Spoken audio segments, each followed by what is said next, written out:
So let's start here. And I'd encourage you to participate. So why are these different? Why aren't you getting this information to go to an M&A seminar at anywhere else that would have how to buy and sell a company? Why are these different? Private and family transactions. Why are they different? Why are they unique? What's unique about them? Anybody want to offer something? Emotions. Emotions are involved. Good, Brad? Agree? How do you set the value? Pardon? How do you set the value? How do you set the value? Another interesting question, because why is it so hard? The value, you can't look in the Wall Street Journal and see what 100 shares of IBM are worth. There's usually transfers that involve generations of the same family. Yep. Usually the people are related. So it's got complicated factors because there's family involved, and sometimes not everybody in the family is going to be an owner, right, in that transaction. Anything else? Okay, good. Let me give you, just going to talk generally. I'm not going to go through this whole list, but there is a thing called private capital markets versus public, okay? Public is what you read about every day in the Wall Street Journal. You know, that's IBM decides, like right now, what's the big capital market thing going on in public companies? If you've read the paper the last week. I know, I'll use one example. I'm a Costco shareholder. I love Costco. Jim Senegal, the founder, it's an awesome company. Started as a family-owned company, one store. Unbelievable story, just retired. Costco went to the bond market and took a very long-term bond at an interest rate below 2% and gave a 7% dividend to all its shareholders last week. That's a public capital market phenomenon. Large amounts of capital, easy access to it.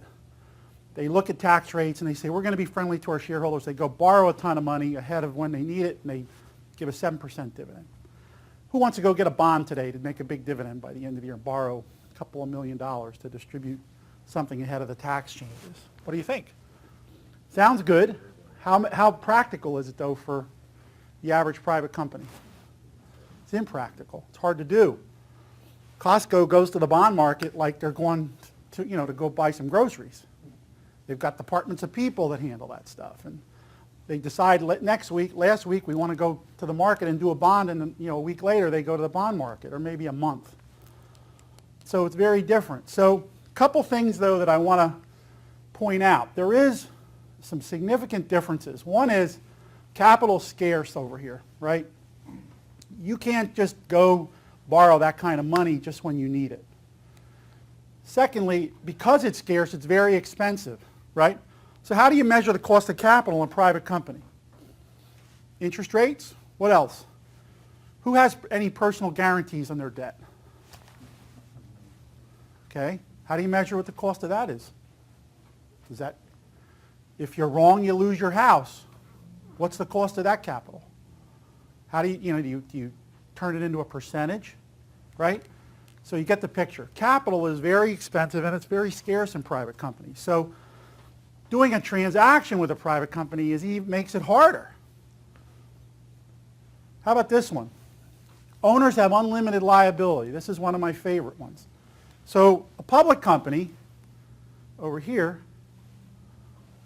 they do a transaction, and let's just say the business development guy messes it up. Anybody see HP last week? They overpaid, they think, by $7 billion for that company that they bought 4 years ago. What's going to happen to those managers that did that deal?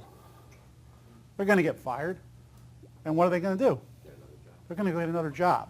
Okay, so what happens to you if you do this transaction and you screw it up and they're off by 80% in your company? What happens?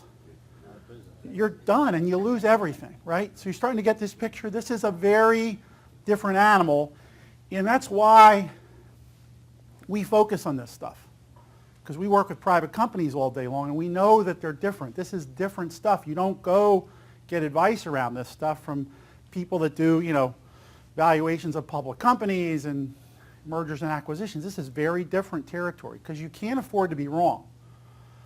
How about this one? Riskier to the owners? How many of you would say that the value of your private company stock is the biggest item on your balance sheet? Show of hands. Most people. And you know what? You're not unique. You're like all of our clients. That's a big asset. So now you've got this thing, capital is scarce, is expensive, you've got unlimited liability, and it's most of what you have tied up in your business, right? So a little bit different than the public markets, and it's illiquid on top of it, right? You can't just go trade it tomorrow. So there's a lot of lists here, but the reality is that there are public markets that we read about, but this is a different animal.